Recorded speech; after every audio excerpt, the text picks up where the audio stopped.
हरे कृष्णा दंड प्रणाम। चैतन्य महाप्रभु के शिक्षामृत के बारे में विचार।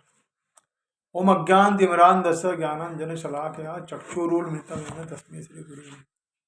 नमो विष्णुपादाय कृष्ण प्रेष्ठाय भूतले श्रीमति भक्ति वेदांत स्वामिनिति नामिने। नमस्ते सारस्वती देव गौरवाणी प्रचारणे निर्विशेषा शून्यवादी पाश्चात्य देशतारिणे। जय श्री कृष्ण चैतन्य प्रभु नित्यानंद श्री अद्वैत गदाधर श्रीवासादि गौर भक्तवृंद। हरे कृष्ण कृष्ण कृष्ण हरे हरे, हरे राम राम राम। चैतन्य महाप्रभु के शिक्षामृत के अंतर्गत परम कृष्ण भगवान के बारे में। किसी जटिल निर्माण का मुख्य इंजीनियर उसमें स्वयं भाग नहीं लेता, फिर भी एक वही है जो निर्माण के कोने कोने को जानता है, क्योंकि सब कुछ उसके आदेशानुसार होता है, अर्थात प्रत्यक्ष या अप्रत्यक्ष रूप से उसे निर्माण की पूरी जानकारी रहती है। इसी प्रकार इस सांसारिक दृष्टि के उच्चतम इंजीनियर भगवान कृष्ण सृष्टि के प्रत्येक अंश की घटनाओं से चिर परिचित हैं। यद्यपि क्रियाएं किसी अन्य द्वारा संपादित प्रतीत होती हैं, यथार्थ में प्राकृत सृष्टि में कोई भी स्वतंत्र नहीं है। परम ईश्वर भगवान श्री कृष्ण का हाथ सर्वत्र है। सब प्राकृत तत्वों तथा चिन्मय आत्माओं के ही वे उद्गम है। प्राकृत जगत की सारी सृष्टि प्राकृत एवं अप्राकृत शक्तियों की परस्पर प्रक्रिया से होती है। इन शक्तियों के स्वामी परम सत्य भगवान श्री कृष्ण है। ऑक्सीजन हाइड्रोजन को मिलाकर केमिस्ट प्रयोगशाला में जल बना सकता, किंतु यथार्थ में जीवात्मा परम ईश्वर कृष्ण के निर्देशानुसार ही काम करता है। वास्तव में रसायन शास्त्री जितने भी तत्वों का उपयोग करते हैं वे सब कृष्ण देते हैं, भगवान देते हैं। कृष्ण प्रत्यक्ष अप्रत्यक्ष रूप से सब जानते हैं तथा प्रत्येक वस्तु की सारी सूक्ष्मताओं के भी पूर्ण ज्ञाता है। साथ ही वे स्वराट पूर्ण स्वतंत्र हैं। उनकी तुलना स्वर्ण की खान से की जा सकती है, जबकि प्राकृत सृष्टि स्वर्ण निर्मित अंगूठी इत्यादि आभूषणों के तुल्य है।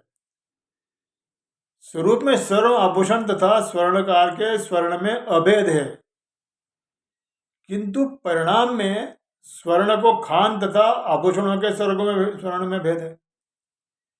चैतन्य महाप्रभु का परतत्व का दर्शन श्री कृष्ण और उनकी सृष्टि में अचिंत्य भेदाभेद पर केंद्रित है। परम सत्य के तुल्य कुछ नहीं है, किंतु उससे स्वतंत्र भी कुछ नहीं है। इस ब्रह्मांड के इंजीनियर ब्रह्मा से लेकर तुच्छ चींटी तक सबके सब बद्ध जीव कुछ न कुछ निर्माण कर रहे हैं, परंतु उनमें से कोई भी भगवान कृष्ण से स्वतंत्र नहीं है।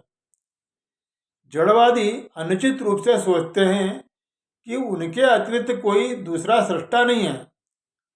इसका नाम है माया। ज्ञान के अभाव में फलस्वरूप जड़वादी अपनी अपूर्ण दोषपूर्ण इंद्रियों की सीमा को बाहर नहीं देख सकता। अतः वह समझता है कि जड़ तत्व चेतन मूल से स्वतंत्र अपने आप आकार ग्रहण कर लेता। भागवत के प्रथम श्लोक में व्यास जी ने इसका खंडन किया। व्यासदेव जीवन्मुक्त महापुरुष हैं तथा अप्राकृतक सिद्धि के उपरांत ही उन्होंने अपने प्रामाणिक ग्रंथ का प्रणयन किया। परम सत्य सबका उद्गम है, उससे कुछ भी स्वतंत्र नहीं है। सब कुछ परतत्व के वपु में विद्यमान है। शरीर के किसी भी अंग की क्रिया अथवा प्रक्रिया को शरीर का अंग ही जानता है। इसी प्रकार यदि सृष्टि परम तत्व के वपु में स्थित है तो प्रत्यक्ष अप्रत्यक्ष रूप से परतत्व को कुछ भी अज्ञात नहीं। श्रुति मंत्र में उल्लेख है कि ब्रह्म सबका परम कारण है। सब कुछ उससे प्रकट होता है, उसी से पालित होकर अंत में उसी में पुनः प्रविष्ट हो जाता है। यह प्रकृति का नियम है। श्रुति मंत्र में भी इसकी पुष्टि है। वहां उल्लेख ये है कि ब्रह्म कल्प के प्रारंभ में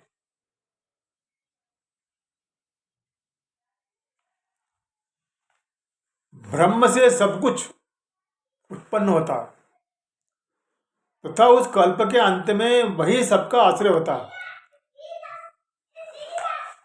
मटेरियलिस्टिक साइंटिस्ट असंगत रूप से मान बैठते हैं कि इस लोक व्यवस्था का परम कारण सूर्य है, सन है, किंतु सूर्य किसका कारण है वो नहीं बता सकते। वैदिक साहित्य में परम कारण का वर्णन है, ब्रह्मा इस ब्रह्मांड के सृष्टा है, किंतु वे परम सृष्टा नहीं है। इसे सृष्टि की प्रेरणा के लिए उन्हें ध्यान करना पड़ा था। श्रीमद् भागवतम के प्रथम श्लोक के अनुसार भगवान कृष्ण ने ब्रह्मा जी को वैदिक ज्ञान प्रदान किया। वहां यह भी उल्लेख है कि परम ईश्वर भगवान श्री कृष्ण के उपस्रष्टा ब्रह्मा को प्रेरित किया तथा सृजन कार्य के लिए ब्रह्मा को समर्थन किया। इस प्रकार भगवान श्री कृष्ण अधिक्षण इंजीनियर है। सारे सृजन साधनों के पीछे यथार्थ प्रेरक वही हैं। भगवत गीता में भगवान कृष्ण स्वयं स्वीकार करते हैं कि वे प्रकृति के अध्यक्ष हैं। अतः व्यास ब्रह्मा अथवा सूर्य की वंदना न करके ब्रह्मा तथा सूर्य को उनके सृजन कार्य में प्रेरित करने वाले भगवान श्री कृष्ण की वंदना करता है। भागवत के प्रारंभिक श्लोक में अभिज्ञ तथा स्वराट शब्द आते हैं। यह सब जीवों से भगवान कृष्ण की विशेषता व्यक्त करते हैं। परमात्मा परम सत्य भगवान कृष्ण के अतिरिक्त अन्य कोई भी जीव अभिज्ञ या स्वराट नहीं है। उनमें कोई पूर्णता सर्वज्ञ अथवा पूर्ण स्वतंत्र नहीं है। प्रत्येक जीव को अपने से श्रेष्ठ जीव से ज्ञान प्राप्त करना पड़ता है। इस प्राकृत जगत में प्रथम जीव ब्रह्मा को भी सृष्टि के लिए भगवान श्री कृष्ण भगवान विष्णु का ध्यान करके उनसे सहायता लेनी पड़ी। यदि ब्रह्मा अथवा सूर्य अपने से श्रेष्ठ से ज्ञान ग्रहण किए बिना सृष्टि का निर्माण नहीं कर सकते तो नाना वस्तुओं पर पूर्णता निर्भर रहने वाले साइंटिस्ट की क्या स्थिति हो सकती। Jagdish Chandra Basu, Isaac Newton, Albert Einstein जैसे आधुनिक साइंटिस्ट भले ही अपनी सृजन शक्तियों पर गर्व करे, किंतु वास्तव में वे सबके सब कितनी ही वस्तुओं के लिए भगवान पर निर्भर थे। और तो और इन वैज्ञानिकों की उच्च बुद्धि निश्चित रूप से किसी मनुष्य ने नहीं बनाई थी। बुद्धि की रचना कोई और करता। यदि आइंस्टीन अथवा न्यूटन के जैसे मस्तिष्क की रचना मानव कर सकता तो उनकी स्तुति करने के स्थान पर मानव समाज ऐसे अनेक मस्तिष्क बना लेता। यदि वैज्ञानिक भी मस्तिष्क निर्मित नहीं कर सकते तो उन नास्तिकों का क्या कहना जो भगवान श्री कृष्ण की हमेशा अवज्ञा अवहेलना करते हैं। अपने को ईश्वर मानने वाले आत्म प्रशंसक मायावादी भी अभिन्न स्वराट नहीं है। मायावादी अद्वैती भगवान से एक होने के ज्ञान के लिए तपस्या की कठोर पद्धति का अनुशीलन करते हैं,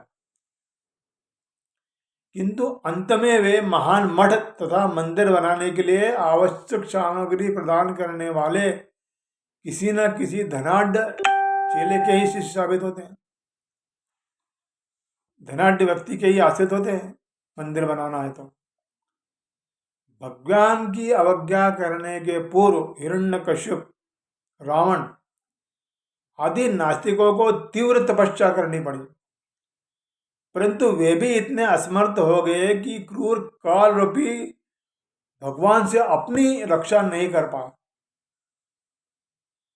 भगवान कृष्ण के प्रभुत्व की अवज्ञा करने वाले आधुनिक नास्तिकों के लिए भी यही उचित है। ऐसे नास्तिकों को वही पुरस्कार मिलेगा जो हिरण्यकश्यप, रावण आदि को मिला। इतिहास अपने को दोहराता है, जो पूर्व में हो चुका है। आवश्यकता होने पर भविष्य में बार बार उसकी पुनरावृत्ति होती है। भगवान कृष्ण के प्रभुत्व की कभी भी अवहेलना हो, प्राकृतिक नियमों के दंड से वो बच नहीं सकते।